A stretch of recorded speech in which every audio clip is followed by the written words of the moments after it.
you want to save money on your trading card purchases, we have a promo link over at 50cards.shop. Enter the promo code ATNIGHT to get 5% off your order.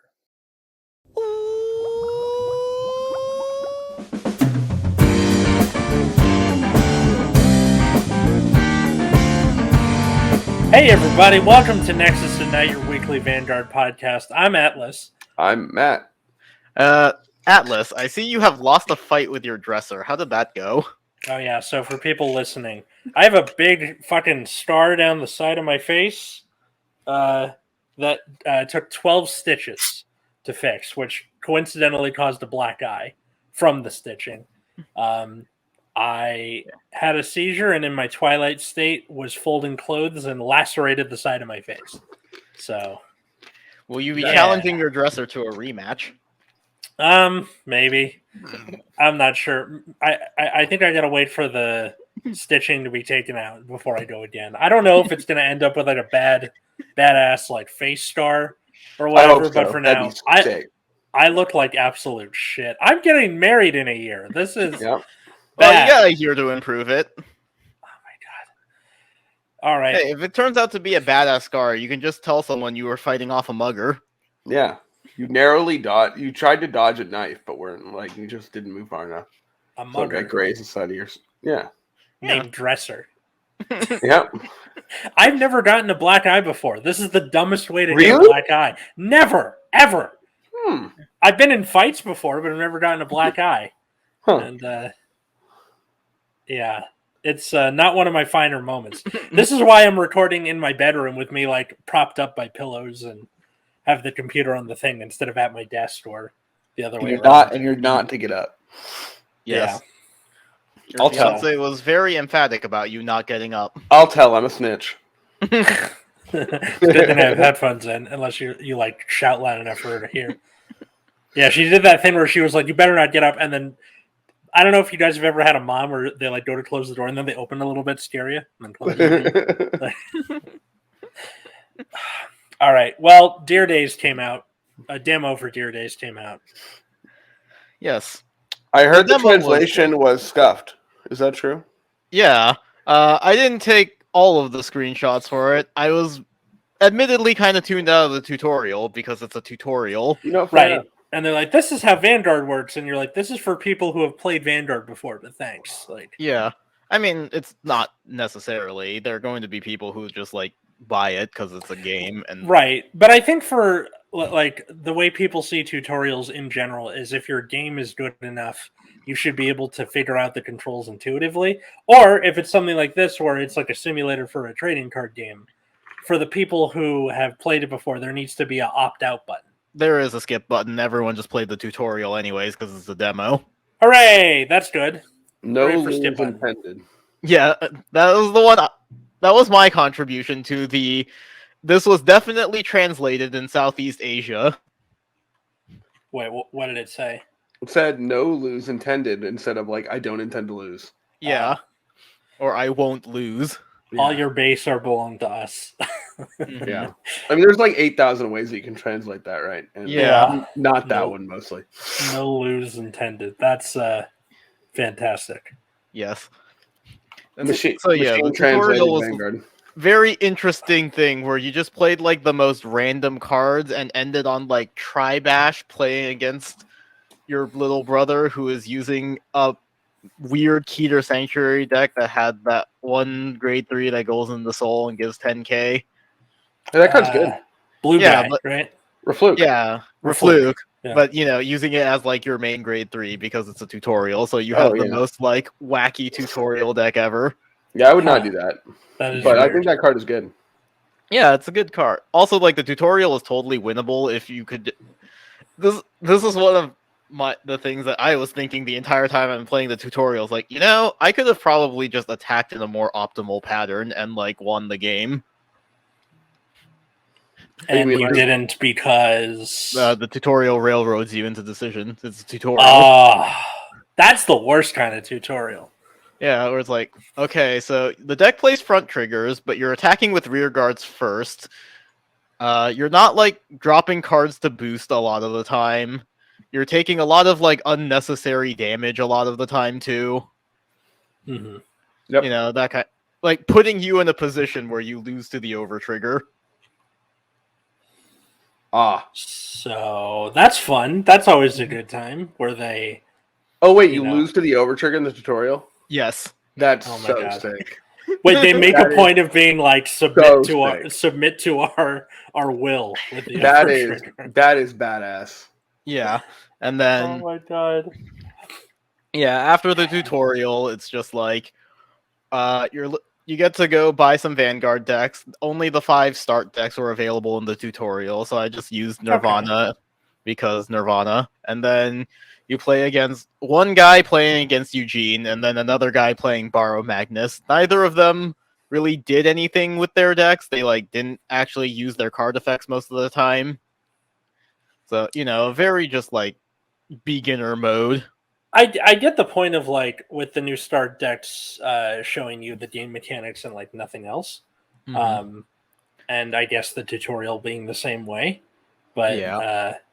they really need difficulty settings. I've been playing the game since 2012. Okay, cool. We can show you the other stuff. Yeah. But you know, also it is a story mode, and story mode tends to be easier just because it's a random AI. So, you know, Borrow Magnus never went above like 6 soul, even though it probably could have very easily. Mm-hmm. Eugene never retired anything, never even called enough rear guards to retire anything, stuff like that. So those are just like the gameplay experience. But in terms of like the actual control scheme, I found the PC version to be a little clunky. Like, you know how in Master Duel you can just like click on a card and it'll zoom and it'll pop up a little text box on the side that tells you everything it does. Yeah. Dear Days does not do that. You have to press a separate button to zoom in on your card. Dude, no. And then it will stay zoomed in as you're clicking around the board and just obscure your screen. So you have to like by default, it's C. You have to press C to zoom in to see your card, and then you have to press it again to zoom back out instead of just being able to like click the card. I feel like off to the side, and it'll like. Yeah. I seem to remember Vanguard EX being just like you hold a button, and then like it zooms in, and then you release the button, and it goes back away.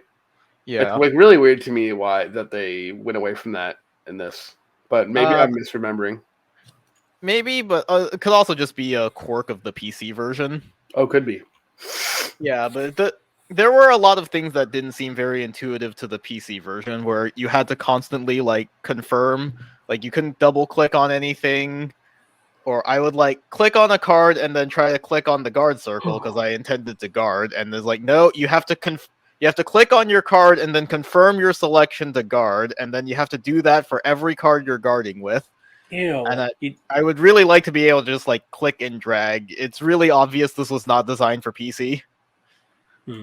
I wonder if there's something like, you know, somebody's got to play the Switch or the other versions. Yeah. Patreon.com/Nexus at night. I did not try playing Badass face scar. Like... Maybe that'll feel better. What? Yeah, I did not try playing the game with a controller plugged in, to be fair. Okay. So I don't know if like playing it on a controller would be easier, but you know, it is on PC. I didn't feel like fiddling with it, so I just went with keyboard and mouse, and it feels like they just did not optimize it for PC play in any way. And usually that's the opposite with a lot of games, isn't it? Where the PC play is the easiest one. Or usually, yeah, most extensive, I guess. But this was probably designed as like a Switch game first, and then they just ported it to Steam. Okay. The classic PC port, Japanese PC ports issue. Yeah, so it definitely feels a little clunky trying to play it on mouse and keyboard. There are just a lot of little things where it's like playing Master Duel and being able to like click and drag all my cards or just mouse over something to see what it does compared to this where everything is an additional button press and it's just that little bit more annoying. Reminds me of CFA, honestly. Yeah. Although it is a little better than CFA because at least all of your effects and everything are automatic. Yeah. That's true.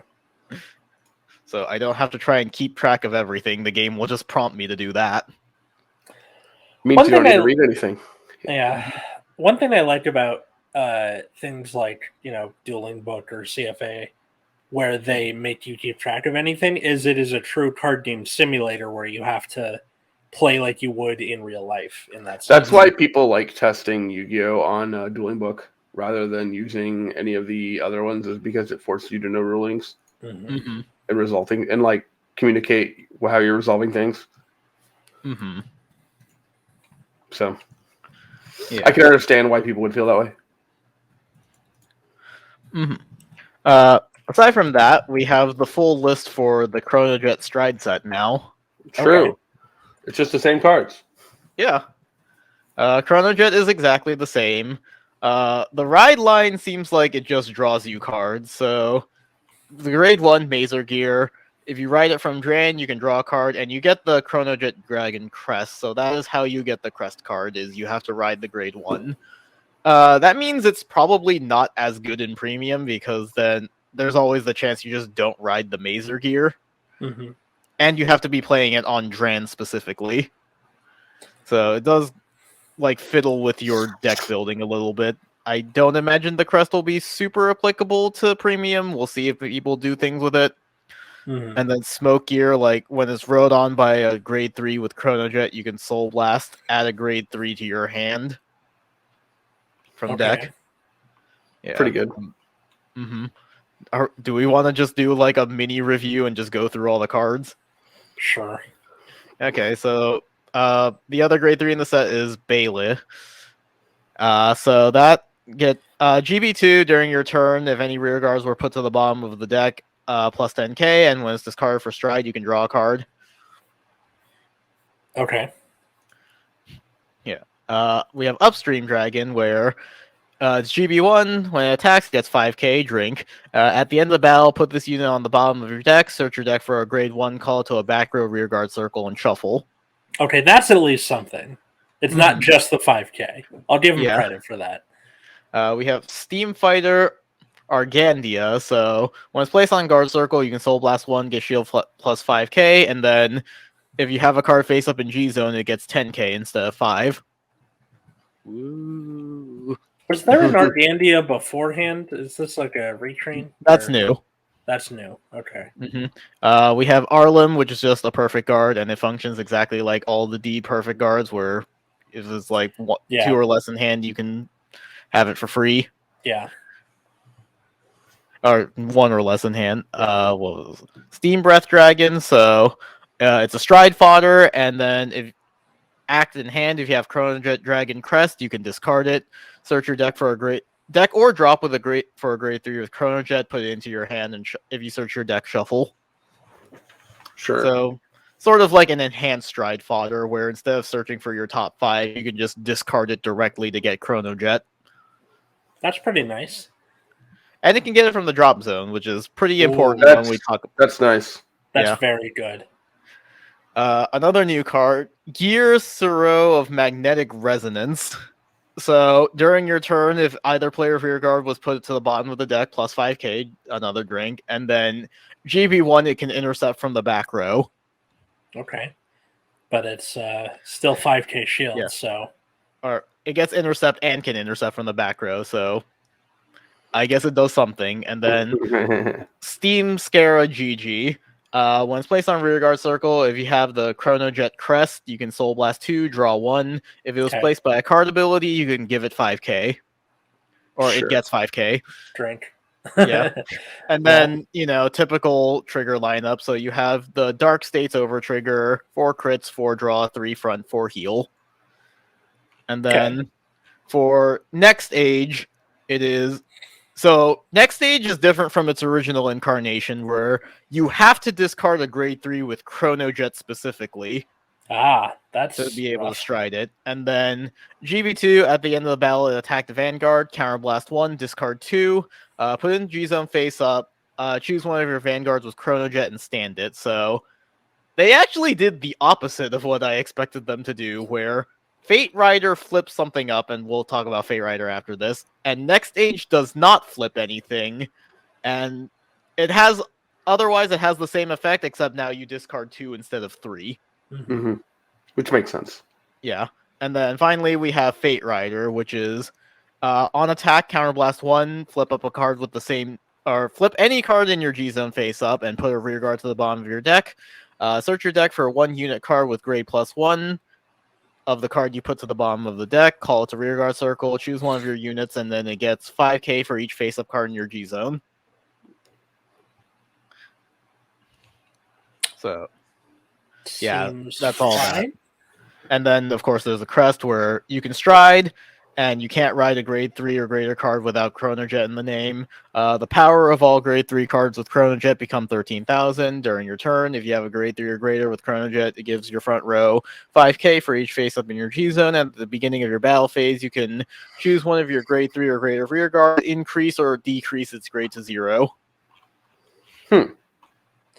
So yeah, that's Interesting. like the Chronojet set. Like, what are we thinking about it?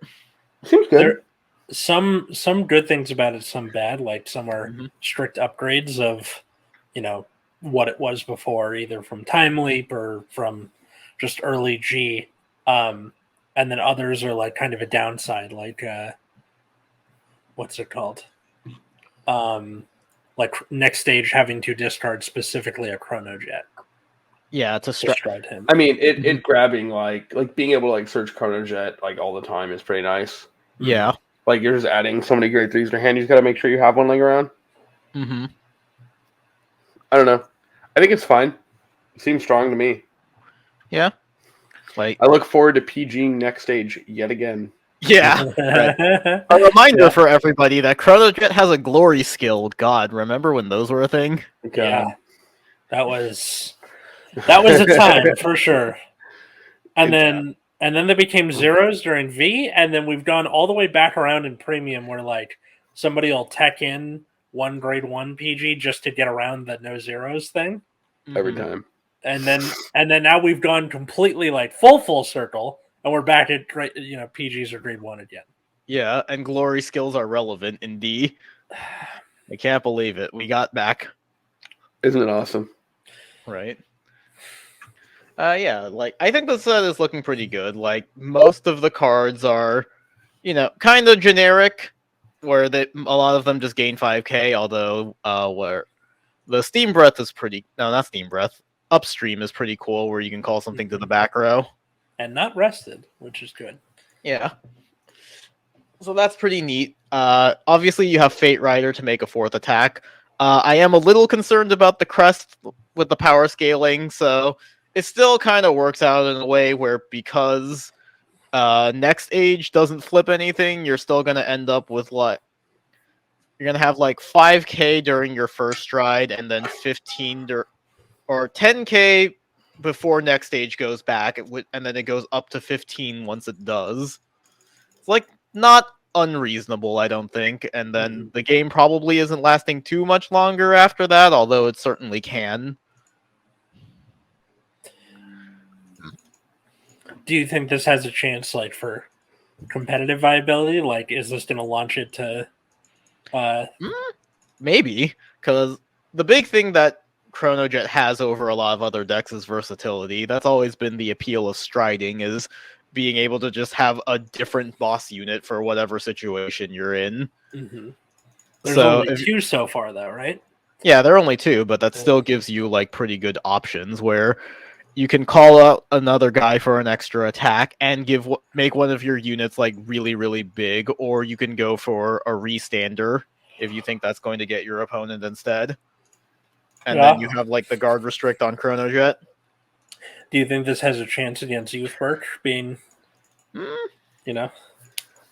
That depends. We'll have to see. But Youthberg is very powerful, and I suppose that will be like the next thing that we talk about is, one deck formats. So in V, we've already had a situation where Steam Maidens is very powerful. Some might even say tier 0. Kind of depends on what tournament you're going to at that particular point in time.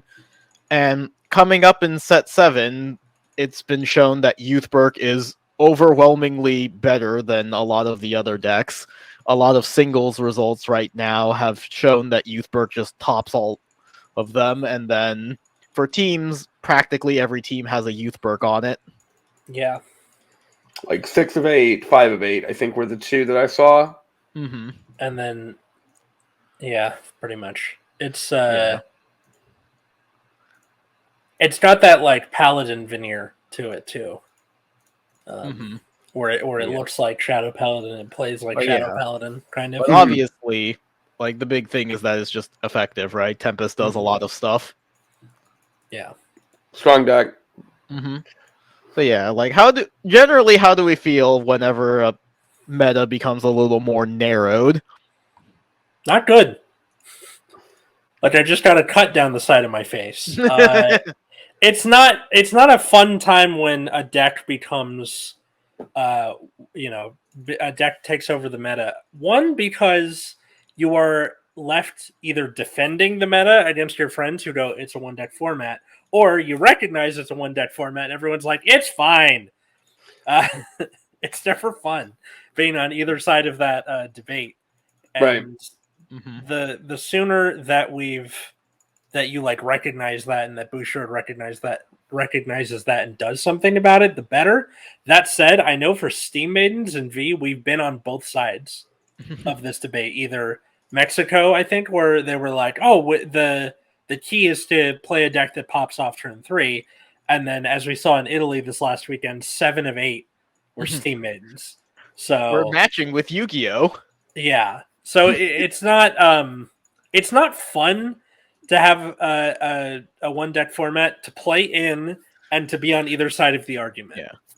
So Yeah. Yeah, so although we did have a recent event in Indonesia where there were only 2 Youthberg in top 8, but the Youthbergs did get first and second. So who knows? Who knows Case if that in means point. it? Youthberg definitely seems to be performing very well. Yeah. I think we can agree at the very least that it's probably the best deck in the format, even if it isn't completely overwhelming. And then also it's a hard deck to get just because of how big it is. Yeah, because like they scaled back the rarities starting set 4, and then lower supply in general means that it's just a $30 card. Yep. Which, do we want to talk about some of the like issues with the game right now? Because that's been a hot button topic for a little while. I'm not in the driver's seat this week, so please do what you want. I mean, I already made like a super long thread after Bushiroad put out its like really quick, obviously written in 5 minutes producer letter.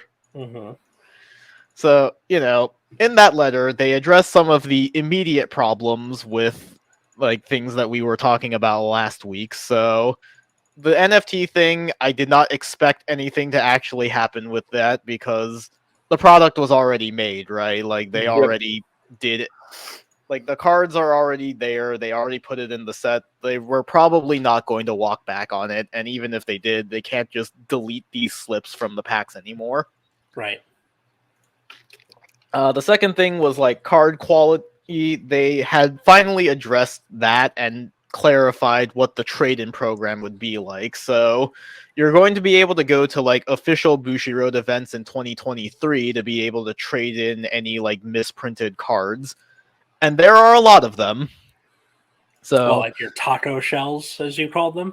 Not that. Actual like misprints. So all the things right. they had to, where they were explaining. They had to errata. Right. And there are a lot of things they had to errata.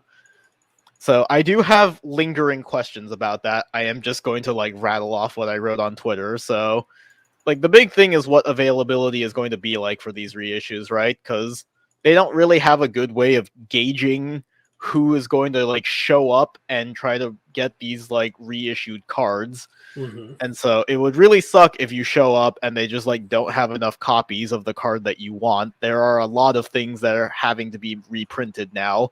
Not only all of the mistakes they made in Clan Collection, but also recently with set 8 and also some realizations of things they did in set 6, they have had to just change the names of a bunch of cards. They had a Konami moment where a bunch of things that were intended to be an archetype were not an archetype. And then there was also like the Galactic Hero stuff in set 6, which was not meant to work with like Cosmic Heroes, but as they are currently worded do. So they errated all of them to be B heroes now, just so it doesn't synergize with Cosmic Heroes. Christ. So just let them have it. What's the problem? it wasn't intended, and in Japan they have like different names. So That's so good. I think. so yeah, they have to errata like an entire archetype's worth of cards, just so they didn't create accidental synergy. But also with like Alkite and all of the kaiju cards, in the past there were a bunch of things with kaiju in their name, but they weren't archetypes. That wasn't an archetype to begin with. So like Bulbomine was a mutant, and then I think there were other things that were like not named monsters but are supposed to be monsters. It's So, either that or they invented the monster archetype later, and they're like, "Oh shit, that should have been part of it." yeah, You know? like exactly. But in Japan, like all of them were just like whatever kaiju, right? Mm-hmm. So it's a thing where like now that kaijus are an archetype, they're having a Frog the Jam moment where it's like, ah, fuck. I'm shocked that it wasn't an archetype to begin with. That they just kind of like built it around Zeal and were like pretending that was okay. Mm-hmm. Frog to the Jam. Like they could have just gave it like them all like typings like alien or whatever, or monster or what have you, and then just reference the type of monster like they do with Workoroids and Dulse. Mm-hmm. Yeah. But nope, they didn't do that. So now there are a bunch of kaiju monsters that aren't currently kaijus and that were errata to be kaijus. So those also have to be reissued. So yeah, my big thing is like, how are they going to handle this? Because that's a lot of stuff that needs to be reissued, and there's no way they can possibly prepare for like the amount of demand there may or may not be for this, right? Yeah, I feel bad for like you just have to have a pile of each card and be like, all right, you're here. Like there might be people just showing up for the event to be like, I'm just here for my erratas, man. I don't. Yeah, like I have no idea how they're gonna handle like the supply issue. Are they just gonna be like, how many people? Like, what's the capacity for this event? Multiply that by 4. Like that. Like I can understand not wanting to do it through the mail because it would suck to mail your misprinted card and either never get anything back or get a we're working on it and then just never. Yeah, and then you gotta send it to like Singapore or wherever. Yeah, it's a hard needle to thread. And also alternate rarities, like a lot of these cards came out in like SPs or frame rares. Like if I gave you an SP, are they gonna give me back a triple R? I hope not. That would suck. Yeah, that would be really unfortunate. But yeah, this honestly, like, I think what they should probably do is issue a reprint set for these. Like, they can try to disguise it as like by including actual reprints, but make it very obvious. Like, okay, we know we fucked up. Like, here's the errata set. Like, obviously, I think they should still have this trade-in program at the tournaments because you can't have people who currently own the errata cards just stuck holding the bag on these things. But in terms of like Gluttony Neberos, man. But in terms of like wide scale availability, like all of these old errata or unerrata cards are still floating out there, and it's going to be really difficult finding a correct version if you can only ever attempt to turn it in at a Bushiroad event. And I can almost guarantee you that someone is going to go to an event and not get their erratas because they weren't prepared for it. Like, I cannot imagine this going particularly well, and I really would hope they consider some sort of, we fucked up, here's a reprint set that is definitely here to fix this mistake, but we're also just going to pretend that that didn't happen. I'm okay with reprint sets because it also just gets another copy of that card out there. Yeah. And also, you know, the taco shell foiling. Right, that too. Like, cards from that particular time frame of like Festival, Premium, and V Collection had really bad foiling. Like, all my Festival Collection cards are noticeably more warped than their equivalent rarities from like other sets. Yeah. True. So, and also Festival Collection was short printed to begin with. How much is Grave Zorga now? I know like Orphist was like a $17 card for a while. Really? Grave Zorga is only 10, surprisingly. But still, like, a good chunk considering we dunk on him all the time. Yeah. I don't think we dunk on him enough. Now $20. What the fuck? Wait, what's $20? Orphist. Oh my god! Wow. So yeah, Like, Good I job, think the Orphan. festival collection cards could probably use a reprint, partially to fix the taco shell foiling, and partially because for some fucking reason they're just like not available. I don't know what to tell you, man. It's weird knowing that I didn't get a concussion, but it kind of feels like I got a concussion. I'm sure your head is not great. Not so much that, just like this is such a mind fuck. What's going on with Bushi? And Yeah. And then for the last thing, the tournament promos are going to be box toppers starting set 9, probably because like all of the current product is already planned out. Thank but that's God. Yeah, but that still means it's not until like March at least where these promos become like more accessible. And I don't know if that means like the current set of promos are being re-released as box toppers, or if it means that future promos that they make are going to be box toppers. I imagine, like, they probably have all the things packaged up and in a warehouse somewhere. I'm guessing they just wanted to, wait till they're designing. I get it. It's fine. I mean, sucks. The ideal solution would be for Bushiroad to stop making impactful promos. That too. But, we've done that episode already, though. This is a better solution than what they were doing beforehand. It's still not great. Like, it'd be nice if they could just like put them into actual sets. That'd be cool. Yeah. Like, I love it when like essential deck warping cards are just not available on TCG Player because no one has opened them yet. On the plus side, putting them as box toppers means that there's more incentive to buy sealed product, which Bushiroad wants to happen. Buying singles doesn't affect their bottom line. True. Just the shops. Yeah, and also like this is a more company thing. It's not something that Bushiroad EN can really do, but can we go back to like the pre-DBT4 rarities? Like, that was better. I like those two. They were good. No, but like the ratio of cards in a set are worse now. That's why starting set 4, everything was like suddenly $20 is because they like clawed back the availability of cards. Brainwash Swirler. Yeah, but like all of them really. So it's just like, can we have better ratios again? Like, this kind of sucks. I think English actually could do something about that. Just do it with the English sets. Right. Oh, and reprints. So that too. DBT6, you had 1 per nation per box of the PGs, and in set 7, you get 1 trigger. Not 1 per nation, not 1 per trigger type, 1. No shot. That's what it was in Japan, at least. Crossbone VGs like opened a box and they're like, okay, so we opened like 2 displays and out of that we got like 40, so it's like 2 cases and 40 triggers. That means there's only like 1 per box. That's tragic. That is trash. Well, yeah, it do be. Like, that is absolutely awful, and if that isn't change in English, that's just fuck. And then I think the last thing people have been talking, we already talked about Dear Days being $70 plus paid DLC. It'll probably go on sale. Like, that's their strategy, is just it's never going to actually be $70 for more than like a week. Well, it's really bizarre to me that it's 70 starting. Like, that's just so shocking. Like, I just bought God of War for $70.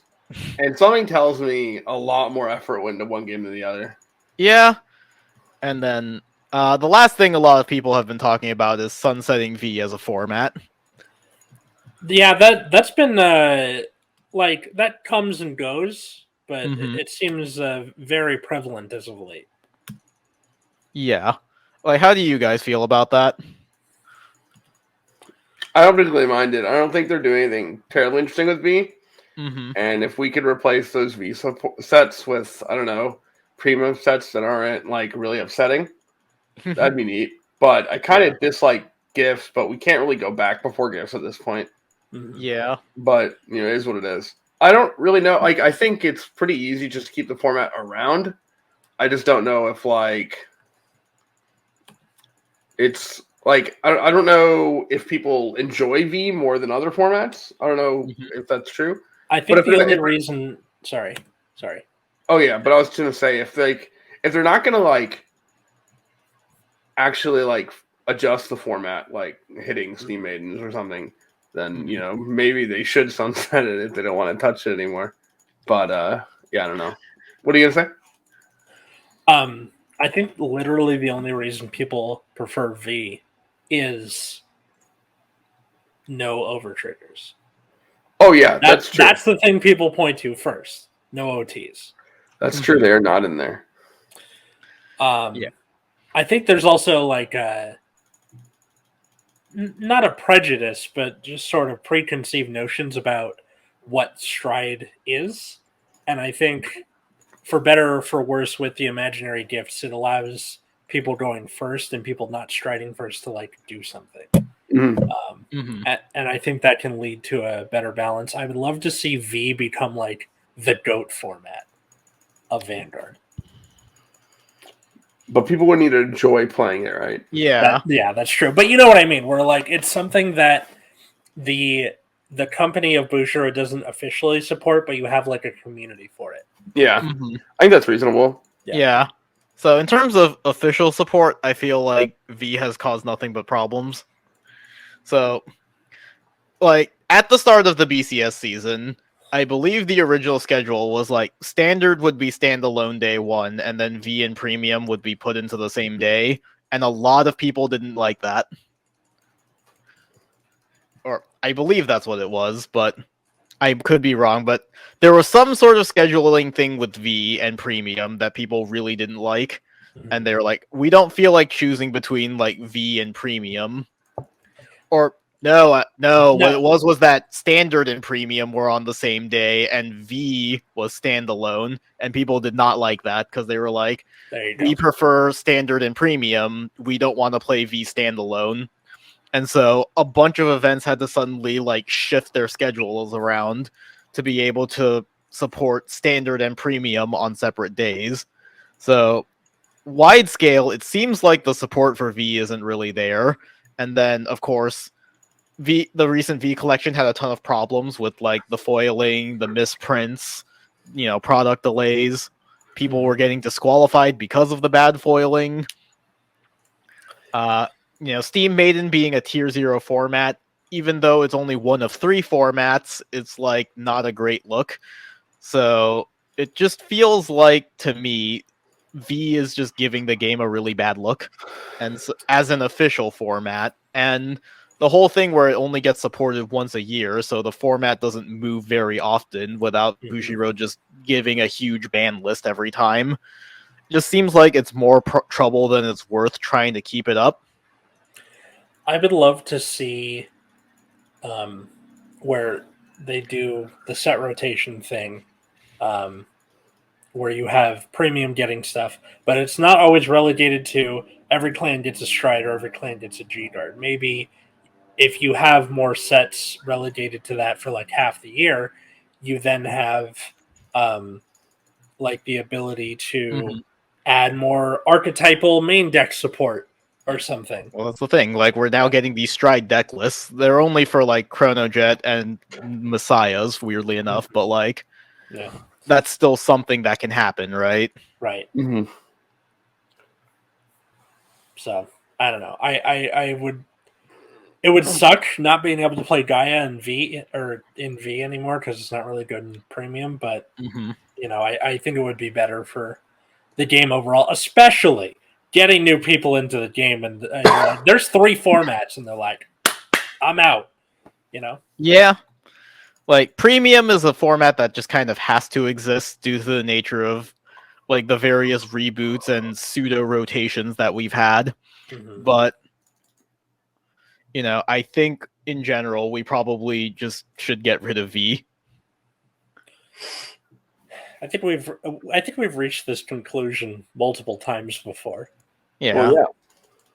So who knows? I don't know if they even want to keep doing it. It seems like they were pressured to keep it, no? Or could be. I mean, Or they Yeah, pressured because, themselves like- to keep it because they didn't want to lose a bunch of formats like all in a row. Mm-hmm. Because But they it seems just like- rebooted. Sorry. Yeah. No, go ahead.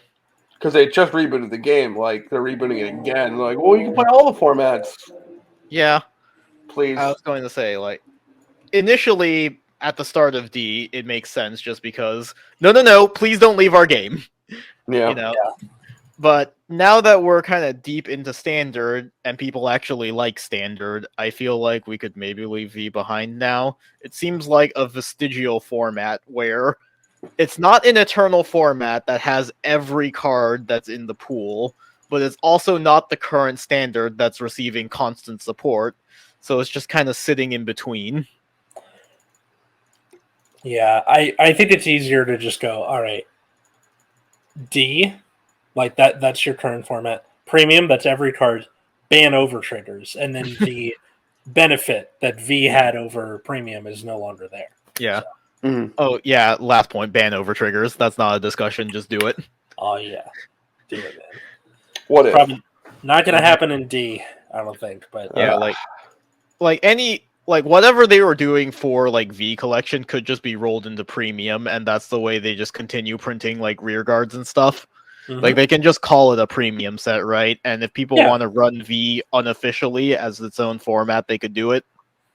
I mean, a lot of these like get a big momentum swing turn 3, whether they're both at grade 3 or not, because that's earlier V. That was the thing. Mhm. So who knows? Yeah. Yeah, that was kind of all I had. But yes, Yeah. ban over triggers. Please. Like there is no positive to those being in the game. Okay. All right. Well, I gotta go. I don't know, wash this or whatever. You need to recover from losing your fight against your dresser. True. Of all the things I could lose a fight to in this room, Yeah. the door, the fan, the other fan, the window, the blinds, this painting behind me, the dresser. I'd lose it to the dresser. Of All course. right. And what else would it be? I don't know. Well, you can find us on Twitter at Nexus and Nights or also on Instagram too. We got merch, we got playmats. If you want to support the show, patreon.com/Nexus at Night. Thanks to Darren, Cole, Josh, Jeremy, GR for being $10 patrons. How about the rest of us? You can find me on Twitter at Wiggums, 2Gs, 2Zs. You can find me at Plasma Eclipse. Find me at Atlas Novak on Twitter, Instagram, or follow my other podcast at Generation Dan. This week, which you will be hearing today, we have Jimmy Shin, who has a special out on Amazon Prime called Walk This Way, like WOK. And so it's going to be a good time. Thanks everybody for listening / watching. And until then, I was Atlas. I'm still Matt. If it makes you feel better, back in August, I lost a fight with an SUV in my car. That's a car. That's different than a dresser. Have a good night, everybody.